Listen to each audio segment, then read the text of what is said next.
Well, this is Jackie, and I'm here with the Falcon on day 3 of Chicago's Riot Fest, enjoying a little bit of heat, a little bit of weather, nice, great music in the background. In March, you guys came out with "Gather Up the Chaps." What were some things, or people, or situations, or music that inspired your songwriting? Well, you know, it's hard to say. I mean, the whole album is like sort of thematically dark, and I guess it's really easy to say it's about like sort of coming to grips with how depressing being alive actually becomes as you kind of get past all the milestones in your life and just have to kind of like wither away and die. But I think that there's like a sort of an uplifting side to it too.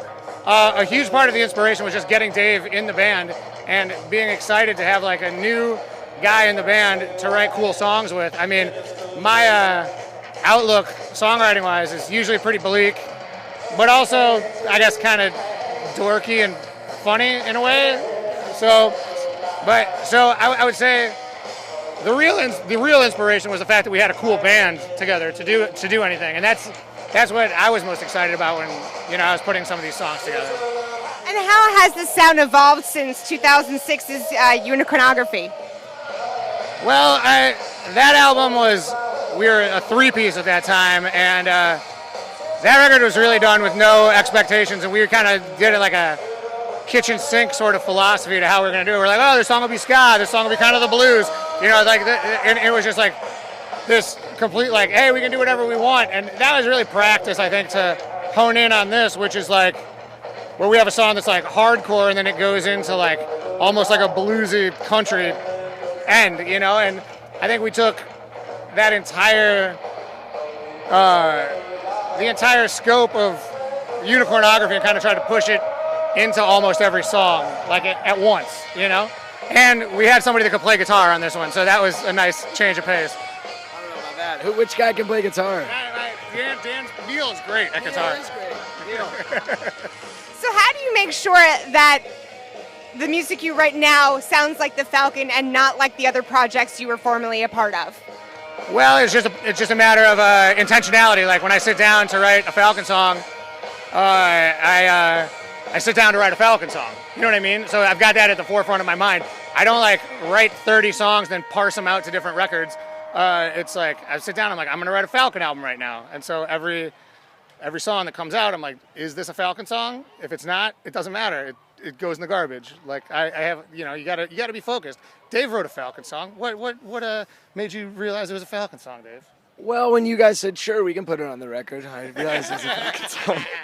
That's a stamp of approval. I think it seems that from what I had heard on Unicornography, it seemed like there is a kitchen sink element to it. Brendan's lyrics are key, so that's a big part of it. And then it seems like a place where everyone can do creatively a little more. We can go into a strange ska vibe or a pounding hardcore song, or it's sort of still in that punk rock realm, all of it. But we can put concertina in parts, and whereas the other punk rock bands that we're in are pretty defined. People are expecting a certain thing, so you sort of have a little less of a margin. The Falcon, we're like, here's what you're gonna get. If you don't like it, we just won't play. There you go. Well, speaking of playing, you are here at Riot Fest in Chicago. How has Chicago, the city itself, played a role in your music and kind of spreading the word about your music? I mean, I'm from here.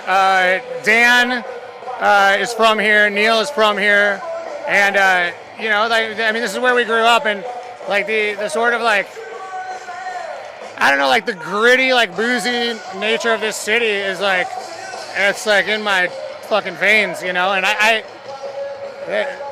it's just where I'm from, you know what I mean? And like, I am a guy of Chicago. What are some great music venues in Chicago that you either like to play or like to attend shows at? The Metro. The Metro is my favorite club in probably the world. I love the Metro. I like the Beat Kitchen a lot. I like Subterranean. I wonder, do you think we could play at Wrigley Field? I would love to play at Wrigley Field, yes. That would be nice. Pearl Jam. Great. We could probably do one. One day. It's fine. Secret show. Yeah. Just do a secret show. You're fine. I love Chicago. It's an honor to be sort of, the Falcon is a Chicago institution in the punk rock scene, as are the other bands that these guys are from. So to be part of that and kind of get to spend a little more time in the city and understand that the culture of the band, through my pals in the band, is super cool. I mean, Chicago is one of the best cities you can find in the world. I like it so far. I'll come back, I promise. So how do you go about choosing your set list for Riot Fest? We're like, okay, we got half an hour.